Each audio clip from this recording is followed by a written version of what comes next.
Welcome to the Hard Signal Podcast, a production of Next Gen Insight. I'm Clayton Tidwell, its founder. Today's guest is Charles Trey Butler, the CEO of Dalton Distillery in Dalton, Georgia. Dalton Distillery represents a case study in scaling a craft spirits operation amid extreme market volatility, regulatory friction, and operational constraints. Trey, welcome to Hard Signal. Could you get us started today by giving us a bit of the genesis of Dalton Distillery from your grandfather's bootlegger roots through to where you all find yourselves today? Absolutely. First off, thank you for having me on the show, Clayton. I really appreciate being here. Again, my name's Trey Butler. Legally, it's Charles Raymond Butler III. My grandfather, he was senior. My dad is junior. So to really start off with our story. So my grandfather, Raymond is what he went by. He was born in 1942. So definitely he was, born back in the time where you had to eat what was on the table, even if you didn't like it or not, you had to work for what you had. And unfortunately, a lot of the things they had to do was make illegal moonshine, to put food on the table back in the day and pay the bills because, times were definitely tough back then for people. So that's just kind of what he had to do. He helped my great grandfather, his grandfather, do stuff. He had polio. So Ooh. he would help him, get around out in the woods and stuff like that. So it's definitely a very difficult experience for my great-great-grandfather, for sure. So my grandfather, Raymond, learned to do moonshine roughly whenever he was 6 years old. We still have his old original still, which actually I have here in my house, just right over here in the corner, Oh, that's awesome. that we have just kind of set up just for a memory of my grandfather. But he would actually lay in that still and wipe it down as a kid. So he had to do everything. We've found after he passed away in 2020, we found some reports of where my grandfather was arrested 3 separate times for getting caught back in the day. So that was pretty fun to see that. But again, that was definitely the only way we had to pay bills back in the day. I hate to say that, but I mean Yep. people's got to eat and we got to pay the bills one way or another. Back then, it was just a rough time for the family, unfortunately. So my grandfather, he was born in Von Orr, Tennessee. He was the oldest out of 6 siblings. He wound up moving to a little town where I live now, Chatsworth, Georgia, and met my grandmother. And they had 2 kids, my dad, my dad's sister. So my dad grew up best friends with my grandfather. As soon as my grandfather got married to my grandmother, he was drafted in the Vietnam War. He did one of the things he would always tell me that helped him get through and actually survive that was all the skills he had running from the law and hiding from them in the woods. What helped him survive. But unfortunately, he had a lot of PTSD, and Agent Orange really affected his health, Mm. not just physically, but very mentally as well. It's very sad. I know a lot of people suffer with that. So, that also is something that we care a lot about Dalton Distillery is a lot our veterans and people in military currently, just because of how we seen how it affected my grandfather and the sacrifice he gave for us. A little bit of just context on that. But my grandfather in about 2012 was diagnosed with cancer. So my dad wanted to spend more time with me and my grandfather both. That way we could spend time because we didn't think we had much time with him left. My dad, Charles Raymond Butler Jr., was a previous law enforcement officer. He done private contracting in the Iraq War whenever I was born. So from when I was born to 2 years old, he was gone over there, training the entire police force in Iraq and stuff. That was his job. So he wanted to step away from the law enforcement industry and come do something that he done with his dad making moonshine, of course, back in the day. So we opened up a distillery, and as soon as we got the license, which that's definitely a process, it's kind of rough, but we found out that was a false diagnosis from my grandfather. He didn't have cancer. So Oh, we were thank very goodness. thankful. We were very thankful that he didn't have cancer. So we decided to spend some time together and continue doing the business. We started out with moonshine. And we started this out for fun. We didn't anticipate it being what it is today in terms of our brand of vodka that we have now. We started doing moonshine called Raymond's Reserve, and we learned pretty quickly that there's not a commercial market much for moonshine. It's very niche. It's not something that Yeah, you it's can really it's kind of sell. a novelty, isn't it? It is. It is Yeah. a novelty. It is a novelty. So what happened was we started looking at other spirits. We was approached by someone that wanted to do a private label, and we done a private label for them of vodka. And they wound up ordering a full truckload of vodka. We were used to doing maybe 20 or 30 cases. So a full truck is about 1,200 cases. We were Whoa. absolutely excited. That was something bizarre that we've never done before. It was a huge jump. And we seen that vodka had a good market if it was done the right way. So we decided to sit down and create a vodka brand. My dad, being a previous law enforcement officer, always saying drink responsibly. That's how we got our little brand here. that everybody knows on TikTok and Instagram that I make and that my family makes. Not only are you drinking responsibly, you're drinking economically is our slogan. Because again, we try to, understand where my grandfather came from, and people, unfortunately, I hate to say it, but still today, it might have even be worse today with how the economy's going right now. Gas prices, everything. There ain't one thing not going up. Yep. It's unfortunate. And, we want people to be able to get a high quality product and not have to spend an arm and a leg for it and not be able to afford the bills. That's what we don't like seeing. That's something we're very passionate about. So that's where our slogan comes from. It means a lot to us, but it's also comical. I mean, every other brand in the world tells you to drink responsibly. Yeah, that's I mean, specifically Tito's one of your biggest It competitors, is. right? They are the Yeah. number one vodka in the nation. Yep. Out of Austin. So even though you do have a couple of legacy spirits, you are, putting pretty much all your eggs in the basket of responsibility We vodka, are. We are. right? For that's your focus for your growth. So when pretty much everything's riding on that one product, where does your growth start to feel fragile instead of simply focused? Well, that's a very good question, actually. Responsible vodka is really the only SKU that we have. So that can be a little, just nervous at times because that's your only thing that you got. Even though it's still continued growth, it's still a little rough on the nerves. So what we decided to do, we are going to be launching a tequila and a rum at some point within the next 2 years of responsibly. So we are going to be growing the SKU because we already have a good social media presence, and that's continuing to grow with the blind taste test videos that I do, with the content on social media that I do. It's grown a lot. There's a lot of awareness, and the people that get onto the product stay on the product. And I've had a lot of requests on social media for tequila, and that's kind of what got me to go into this area to look into the tequila market. That's good because this Texan is not a fan of vodka, but he likes his high-end tequila. I get that a lot more than what you'd think. A lot of people tell me that they wouldn't they would drink my product if it was tequila. Now, I always stock a bottle of vodka at the house here for guests, but I don't drink it. So I'll look forward to your vodka. Excuse me, your tequila. Yeah. So when demand spikes, what might be breaking first? Production, inventory, distribution alignment? What's under strain when you have a demand spike? Definitely production, especially when it's all of a sudden, like, a lot of people in the business industry or the people that aren't in the business industry just don't understand, consistency is one of the biggest things that a business really needs. You could have a big order go out today and, you get paid a chunk of money, you feel good, your blood pressure goes down a little bit for the day.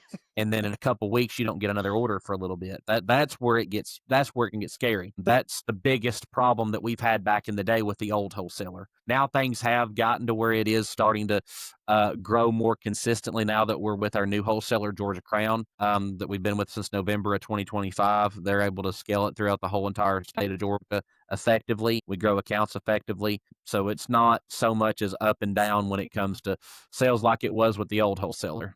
So So that's are really they the are biggest they problem. able to kind of absorb that push and pull of the inventory a little bit so that they They can are. keep a consistent order Yeah, demand for you and they're cushioning the pull from the retail? correct. Okay. All right. Well, that makes a lot of sense, and that's nice. Well, then, speaking of them, what kind of data are you getting from them? Are you able to get down to the individual stores, the data Yes.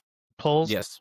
That's nice. And in both Georgia and Tennessee, because we didn't Yep. mention you've I do recently have. expanded into Tennessee. We've actually been with Tennessee Crown longer than Georgia Crown. That's how we got with Georgia Crown. That's how you got with Georgia We Crown. Okay. we built a great relationship with the Tennessee Crown team, and we asked them to look at responsibly vodka because we were with a non-performing wholesaler in Georgia. They came down and met us on February 20th of 2025, and they were absolutely excited about the product. They loved what we stood for, and they loved how much the sales grew in Tennessee alone with our product. So they were super stoked to have the very first vodka that Tennessee and Georgia Crown have statewide in both states. And so you're getting store by store inventory pull. Is that on a daily basis? Are you getting daily inventory pull reports or is Yes, it I do. weekly? So Okay, what the so what the that's a yeah, great vision into the truth of the it sales is. that's going It on. is. When we got with Georgia Crown, they gave me access to something that they have called RAD, and it shows what they have in inventory, what they're ordering, what they have sold today. So if a salesman sells something 30 minutes ago and I look at RAD, it'll say, allocated 30 cases, for example, Nice. or 50 or 200 for the day, and I can look and see what stores ordered it. I can see what stores we're in, what restaurants and bars that we're in certain areas and districts to kind of see, what market's doing good because Georgia's split up into really 5 territories as well. By Tennessee, the distributor? yes, It's okay. yeah. Not There's you by got any regulatory means no, or you've got okay. like you got the Atlanta market, you've Yeah, got Savannah, Augusta, Columbus, and Columbus Macon. and Yeah, make yep. and All right. they all that's the markets that they have. So like I can look at the Macon team and see that they've grown 30%, while the Savannah team might have grown by 10. Just throw a number out there, Okay. and kind of Yeah. see who needs to work. Where do I need to go? Where's my value going to be most added to right now? Now you mentioned that you're not really marketing yourselves as a premium brand, but I mean certainly not a low market brand either. Where or if does it happen? Does the math start to break on your pricing structure? And what kind of decisions are dictated by your brand positioning as far as price structure goes? Structure goes, really, the biggest deal is volume. Responsibly vodka. I mean, since we've been with Georgia Crowns officially as of November 1st, 2025, we've moved over 12,000 cases of responsibly vodka. So with that, we can keep price at decent with the amount of volume that we do. And everything has to go up at some point. I hate that everything goes up. Everything goes up. Uh, we have always done what we can to stay at the same price and be at an economical price of what's economical in this, at the time. We always are going to be a vodka or a brand that is affordable. That is our goal. That is something that just means so much to us as a family and as a brand. That's what our brand tries to revolve around. Is it is a premium product at an economical price. Okay. You're not paying out, That's all a the better money you way to don't say it, have. right? Yeah, Are you premium are product you at an make economical price. are you distilling it from potatoes or grain? No, that is a really good question. Just a little bit of knowledge for people out there. Only about 2% of the entire world's vodka is made from potatoes. The good Yeah. thing I like about vodka, you can make it from anything. It Yes. just has to be distilled 6 to 8 times, and Right. you filter it to make it odorless and tasteless. We do ours the same as Tito's, which is corn. And a lot of people actually don't think that Tito's is corn based. You can go look at their website, and they'll even tell you it's corn based. You buy Two, number 1 corn, number 2, what number kind of one, corn? yeah, Number 1. sweet corn. I'm Yeah, sorry, sweet corn. we Yeah. yeah we do sweet The corn. same kind that we eat, not field Yes. corn. Yes, exactly. So a lot Yeah. of people, some people you'll see on my blind tasters where they mention they feel it's just one of them, just a tad, got a little bit of a sweet hint to it. That's where it comes from, the sweet corn that they distill and everything. And a lot of people really like that. It makes it smooth and odorless. Yeah. Like a real high quality vodka is supposed to be, not something that's going to burn, Yeah. make you super sick. So when inevitably certain costs are moving on you that you can't control, you say you try to absorb the costs.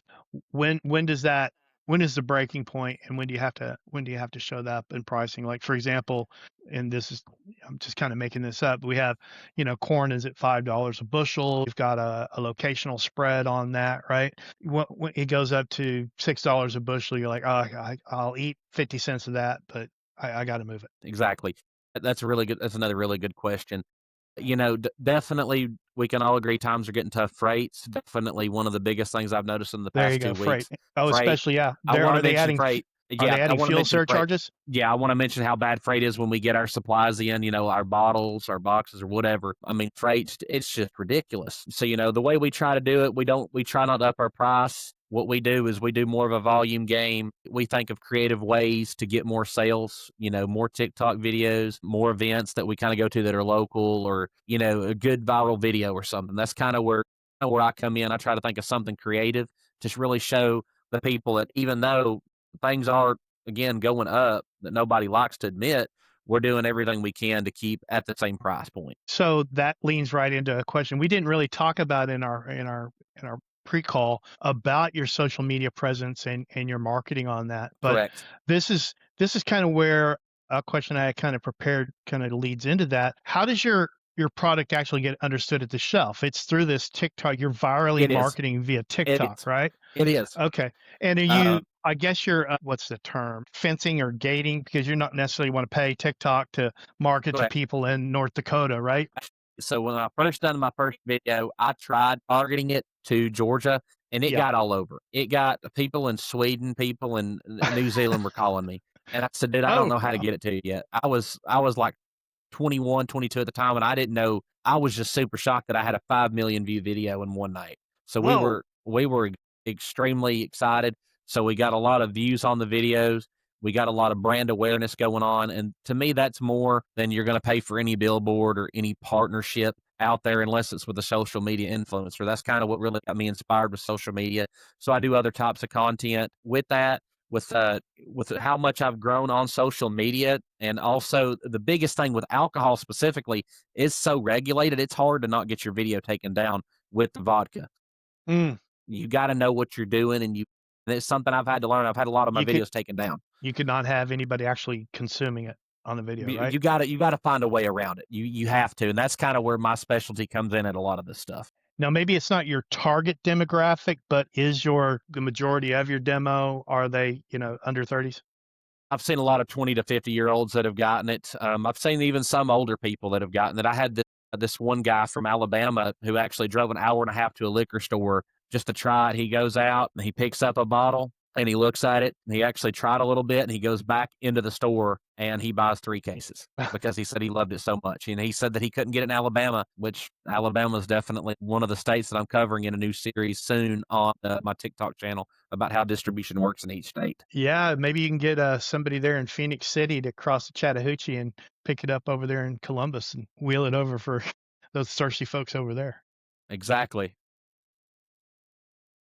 So I think we both know that Gen Z are, comparatively to us Gen Xers, are not drinkers. I mean, somewhere around 60% of Gen Z don't consume alcohol, which is kind of That crazy is. because only about 6% of us didn't consume alcohol at the time. Are you finding a little negative pressure because of that, or just because of the virality and the vitality of your social media, it's not really impacting you? The social media is what helps. It gets to a lot of people.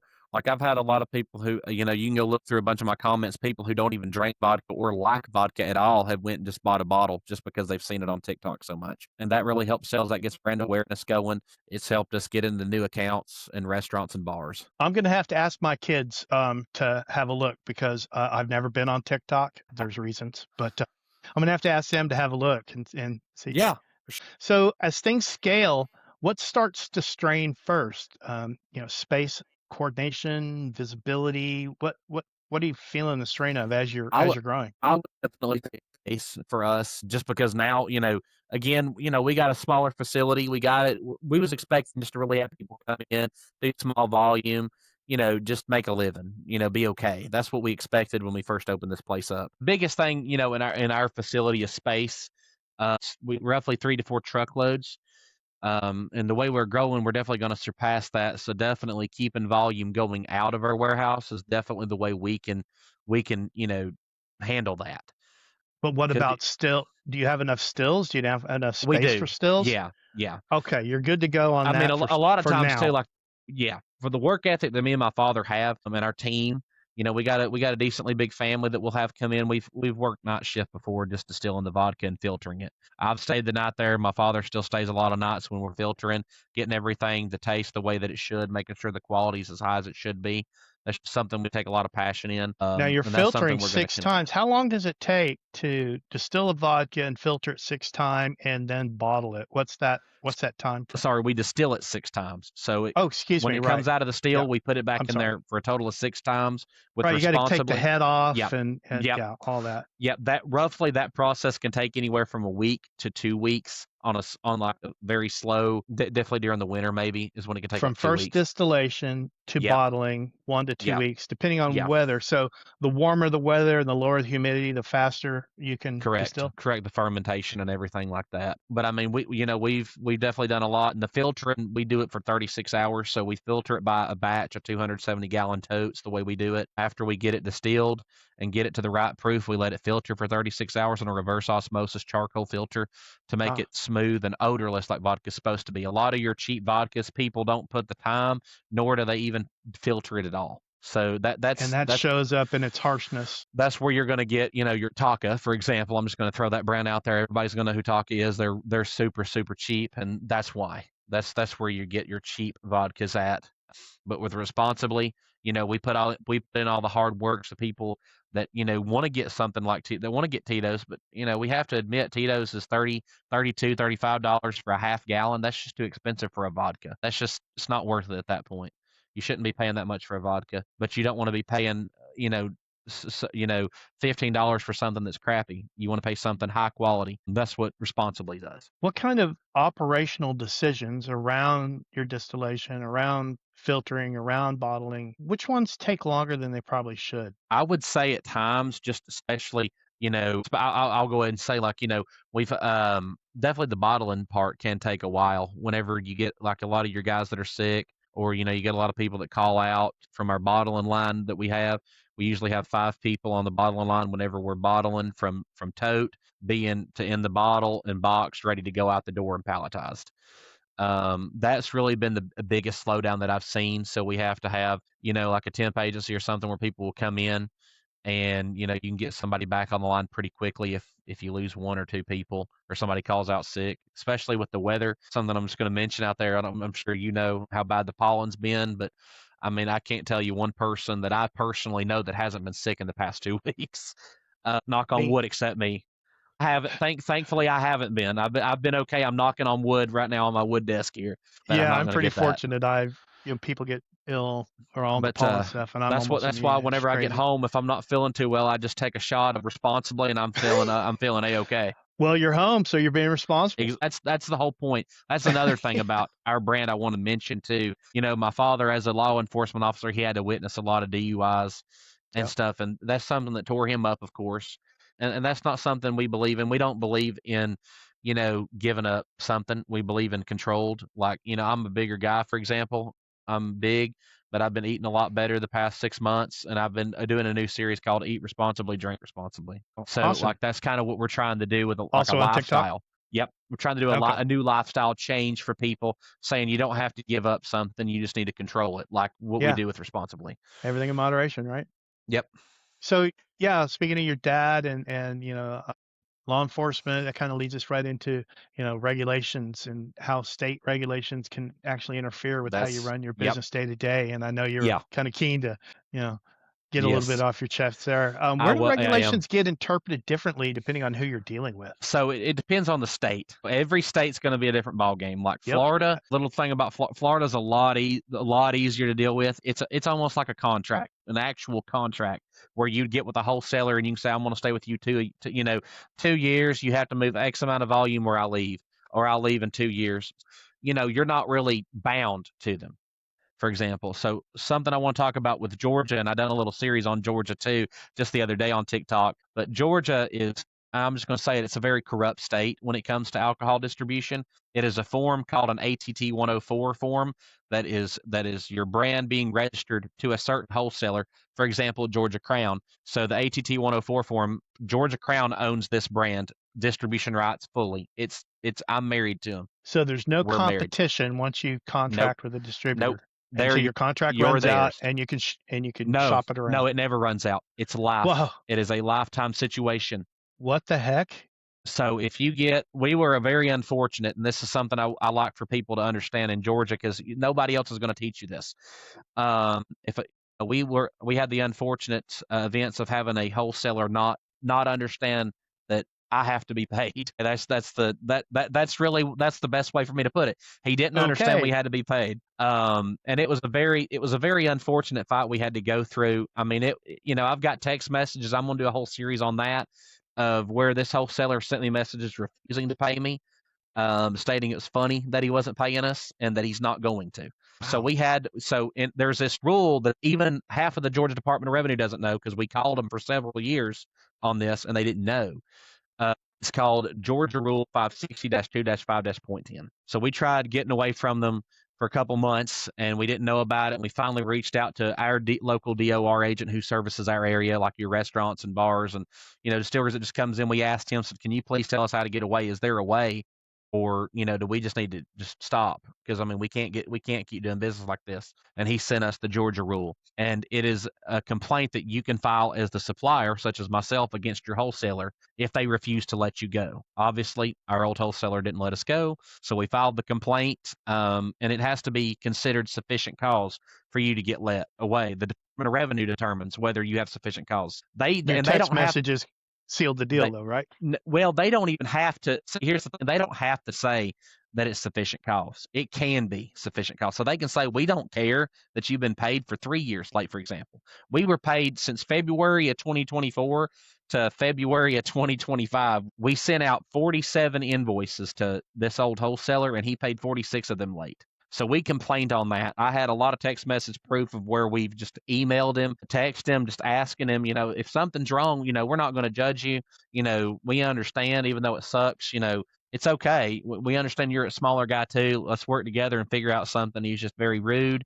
He fought. He spent a lot of money on an attorney to fight this. We represented ourselves at the Georgia Department of Revenue, the hearing, which he objected our. Obviously, he rejected our notice of intent to change wholesalers, saying that everything we said was a lie. And the reason I can talk about it now is because I have it's public knowledge. People can go look at it about Okay. the Georgia rule, about our exact hearing information, and I could send that to you too. The whole hearing process that they sent us of that the Georgia Department of Revenue determined that our old wholesaler paid us late 98% of the time, and that was sufficient cause. Well, I'm Thankfully, glad it was. they didn't have to say that, but here's what's also more corrupt about that. When they made their decision, it was not in any way final. The old wholesaler could have objected it 3 or 4 times and drug us to court, Superior Court, for 3 to 5 years and just Gee, Merry bankrupt us. Christmas. Wow. So it's almost impossible. I hate to say it, but it is So almost impossible to win. the system, maybe not corrupt, maybe not be the right word. It's antiquated and needs Yeah. serious reform. Yeah, it Yeah. is. It's definitely very wrong. So It's find not out okay. who Governor Kemp's daughter is. Give her a bottle and say, "Hey, girl, I need you to help me out," and have him push the legislature into reforming the Department of Revenue and all these rules. Well, we did actually reach out to a lot of. That's not something we're not really political people, but we reached out to everybody at the state level to just let them know we were in severe dire need, and we were gonna have to go bankrupt. I hate to say it, but we were. We can't do Well, business yeah. with somebody that doesn't pay us. And we made it clear just how corrupt this actually was, and how much of sufficient cause we actually had to move. So We actually ultimately, had a specific state legislature, your state legislator or senator, did he put the pressure on? Yes, I do want to give him a lot of credit for that. He actually And who's came as a that? witness, State Representative Casey Carpenter in Dalton, Georgia.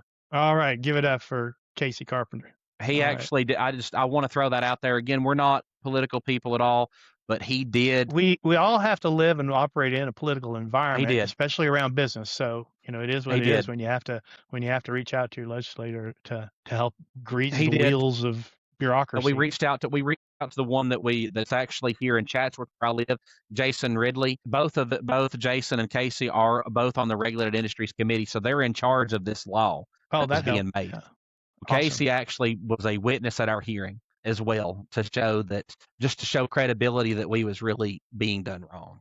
So how much of your time on a weekly basis or maybe a monthly basis are you spending navigating the regulatory environment? The Now regulatory you've got to file monthly filings with each state, right? We do.